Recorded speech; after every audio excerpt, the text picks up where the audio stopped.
Hi guys, Simon Trezellian here, and I think we're on the lockdown Chronicles 16 now. I said the other day that we're going to be talking about the potential. I think in one of my first videos I said that this 14-day process, this lockdown, the initial 14 days, everyone can deal with. It's almost like, it's almost a novelty. But when you start to go past a month of lockdown and restrictions, as we've seen, at that point, you cross over a psychological threshold, and people start to make different decisions. Many years ago, I was involved in military operations to look exactly at this, psychological operations, how to subdue a hostile populace. And we came up with some interesting distinctions, and we found with looking at various different revolutions through the passage of time that there is a distinct pattern of how this actually works. And what we're now seeing, literally, I was going to do this video yesterday, and then all of a sudden everything started blowing up with Michigan and now other states going through this whole process. So I just wanted to outline in this video what that process is, so that you can actually start to understand it and see where we are on the timeline. And unless we actually pull back from the brink very, very soon, there's going to be problems. And this is why the government are now backing away from some of these restrictions that they put on, and they have to. The reasoning, of course, is that people are questioning.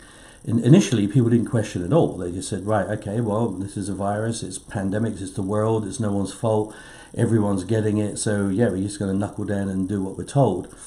Now the information is coming out about the very clear cover-up from China that has happened, and certainly the overreach of some agencies, and the models that have been shown to be absolutely false. At one point we were looking at, in America, 2 million people dead, and of course everyone's going to react to that and do what they're told. Now we're struggling even to hit 30,000 dead, which is still a lot of people, obviously, especially for those people, those that they're either dying or relations of those that are dying. But it's nowhere near as dire as we were told as being the rationale for the restrictions in liberty. And it's at this point now where people are actually waking up and understanding what's going on and actually questioning what's the statistics and what is actually going on there. Now we're starting to see a very, very different pattern.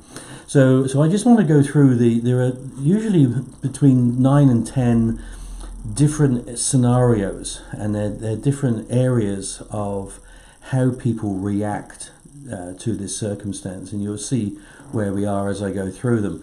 So this is all about power. Okay, this is actually very little to do with the virus. It's all about power, and it's seeing just how far an authority can actually take people before the straw breaks the camel's back, so to speak. So there has been the official story, and this is what happens all the time. There is an official narrative that is put out by those in power in order to better stay in power and to give the illusion that they're in control of the situation. And clearly this is not one of those points, because there is no control right now, and it's very difficult to control a virus. It's much easier to control an enemy, in a conflict or a war. So the first part of this is when people start questioning. Okay, so the average person then starts questioning the narrative, questioning the story, asking for the statistics, asking for the facts. And sometimes those facts can be obfuscated and obscured. Sometimes, there are other agendas, and what we call a dislocation of expectation. There is also where people will start to, throw you lines that take you off, or distractions and things like that. So questioning the story is number one. Once those, if those answers are answered correctly, then everyone just carries on, and that has actually happened after the initial 2 weeks, and people were told to extend. People just accepted that. They thought, okay, well, we'll give you the benefit of the doubt. Number two is when that goes to the point where the answers do not match and that becomes frustration. Okay, so at that point, the frustration is felt by the populace because of their restriction of freedom, be this curfew, closure of businesses, closure of of lifestyle type functions in society, like restaurants and cinemas and parks and swimming pools, this type of thing. It leads to frustration, and of course that frustration comes from a number of areas, a lot of third-party frustration, people's kids, who don't understand the political narrative, are saying, well, why can't we go to the park? Why can't we walk the dog? All of those type of things. So the restriction of the freedoms start the general frustration. It just ratchets it up just that level where people are just mildly frustrated. They're still going to do the right thing, they're still going to be law-abiding, but now they're finding that they're getting frustrated because they can't do the things that their lifestyle usually dictated that they do. Okay. Then you move on to the third level, and the third level is irritation. Irritation means that there's something that is painful, again, sometimes that you don't have control over, like an itch. And with this, the pain of unemployment, the pain of not being able to pay your bills, the pain of wondering where the money's coming from, how you're going to put food on the table, that creates a lot of pain for a lot of people. So now they're irritated. Now they're not getting the required responses that they need from their leaders, and they're not seeing any movement forward that is actually helping relieve the pain. So human beings are either motivated by the promise of reward or the threat of punishment, and therefore they're moving either towards pleasure and usually away from pain. So as the pain increases and there is no option for them to move towards pleasure because of those restrictions and that frustration, that then becomes an irritant that continues, and it will continue until such time as the pain is relieved. So then we go to number 4. So 4 on the level is what we call vocal dissent. Now what we're seeing a lot of course, is over social media. And then the reaction on the social media is actually quite interesting. So the formal narrative is that, well, these are all conspiracy theories, and then you get the carriers to try and close them down, which of course creates more irritation and more frustration, and therefore even more vocal dissent, where people then start to increase the level of posting, and it's actually counterproductive from the carriers to try and censor, because all that does is just back up the belief then, the rising belief, the critical belief of people that something is actually wrong. So vocal dissent starts to come in. People start actually saying what they think. They start saying what people are feeling. A lot of people then start to vocalize what other people are actually feeling but not saying, because they're still trying to abide by the law, or still this false belief in that the government are actually trying to do something for you. So vocal dissent, obviously we've seen a lot of, and we've seen videos being made now. People are prepared to speak out. So that shows a general lack of fear of retribution. They may get their 30 days of Facebook jail or whatever, but they're willing to take that chance because everyone else is starting to say it now as well, and they work on the theory that, well, you can't silence us all.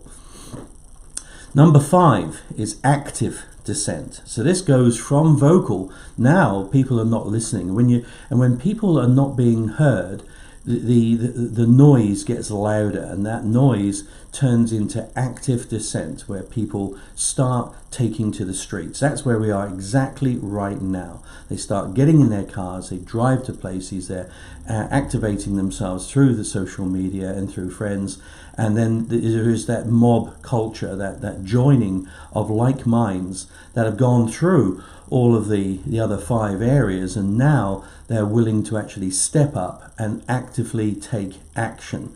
That's when things start to change.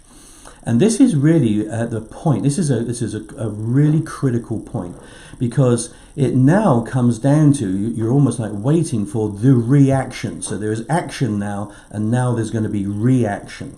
So if the reaction is fairly light because it's within the same community. You know, the police have to live in the communities that they're policing.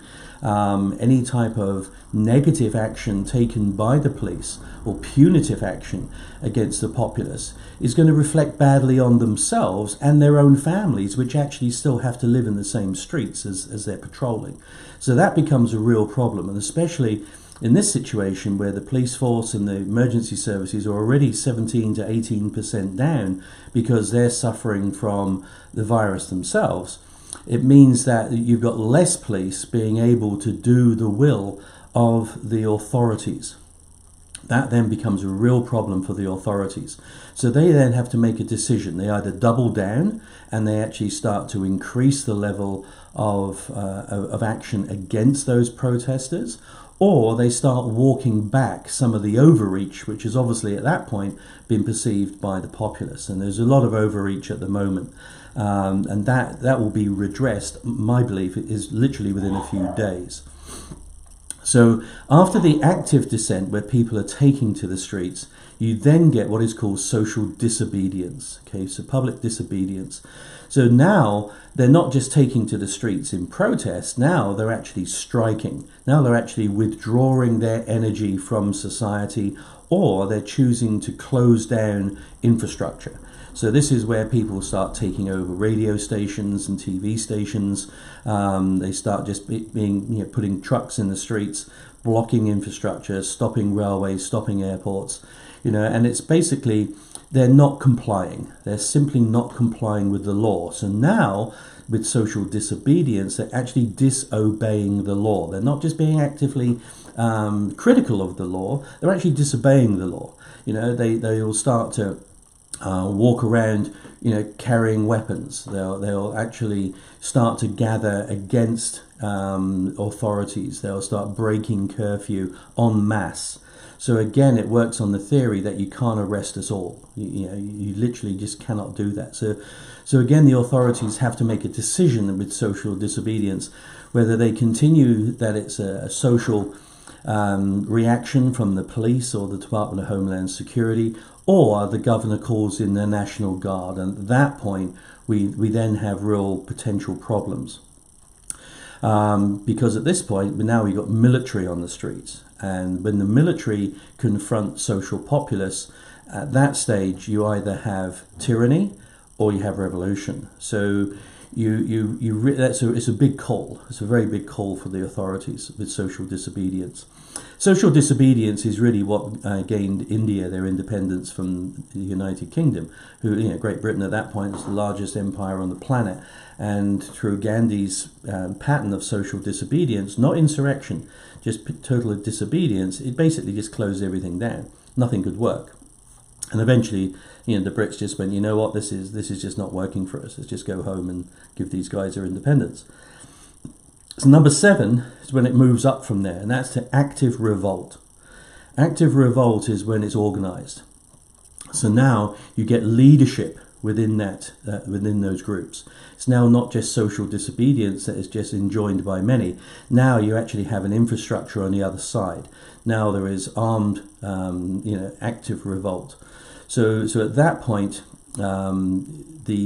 the organizations then set up a different narrative that the public then either believe or they don't. So this is where you start getting riots. This is where you start getting organized problems, and people are now not only taking action, but they're now taking negative action, actively breaking the law, making up their own laws.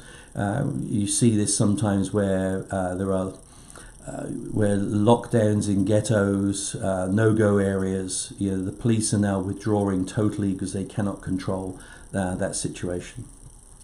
Then you go to number 8. Number 8 is armed insurrection. This is where you actually get conflict. People not only taking to the streets, they're not only actively revolting, they're actively using firearms, Molotov cocktails, grenades, homemade improvisation device. They're now actually fighting back against the system. And this is the prelude, if you like, to a full-blown rebellion. So once you actually have armed insurrection, then you have real problems, because then the government have to make a decision as to whether they're going to control the country and risk terrorism, and risk almost like a freedom fighter organization which may have popular support. At that stage, the country is going to be a failing state, or it's going to go into a dictatorship. So they have to make a decision whether to suspend the constitution, go into tyranny, make a dictatorship. And of course, America's already been there. When they're in 1776, the whole country was actually born in blood. It was actually born in rebellion and insurrection. So it's not somewhere that they haven't been before. They've had a civil war as well, where you actively had that. So it's certainly not their first rodeo, so to speak. And then number 9 actually goes into active rebellion, and essentially moving on to number 10 is revolution. So with revolution, that's what it means. It revolves. The system revolves around and changes. And at that point, the government is supplanted by a new government. Usually a populist government. Most of the time it could be with a radical agenda, but we're starting to then see that the official narrative is gone. A lot of corruption is then brought to the fore. Leaders are punished, and those that actually supported the original authorities are then perceived as potential collaborators and treasonous and all that type of thing. So those are the 10 areas, if you like, of how this can play out. Right now we're at number 5. Let's hope that we actually don't get to number 7. So but we're actually seeing that this is actually going through a process. This process has been seen in various different countries throughout the world. It's nothing new. There is obviously some agendas out there that would like to see this happen, that would like to see a revolution and a change of the social fabric in throughout the world. Because at that point, when people have had so much, then it leads itself almost into either a global tyranny, where an overreaching situation like a UN or a World Court, World Bank actually all club together and get as many powerful tyrants as they can to buy into that and suppress the whole world. Or people actually start to go into a more nationalistic thinking, looking out for their own countries, and then become more proud of what they've actually created. America is actually unique in that it has actually got a constitution. So it's not just laws, these are actually enshrined. That is different to a lot of other countries which can just change the law. So people get voted in or attain power, and then they just vote, change the laws, and they can do what they want. Very different when you actually have a constitution. That's probably one of the reasons that America has never been invaded by a foreign country. So there is a lot of issues out there. I think we're seeing fairly historical situations. I do believe there is a lot more to the story underneath, and that would be subject to probably another couple of videos that I'll do. So I've seen the writing on the wall. I've seen this for a lot of years that it's going to happen, and it's not random. It's not arbitrary. This is planned. There are certain organizations and powers out there that are moving towards an agenda, and there are counter agendas as well. So it's not just one big bad brother trying to just put everyone down. There are a lot of other agendas as well that would actually be seeking to help the populace. So that's me for today. So this is Simon Drizelian. Please share this wide. People need to know the information, and stay safe. And I hope that we get through this together in a far more powerful and a far more ascended way. So, Simon Drizelian, out to you.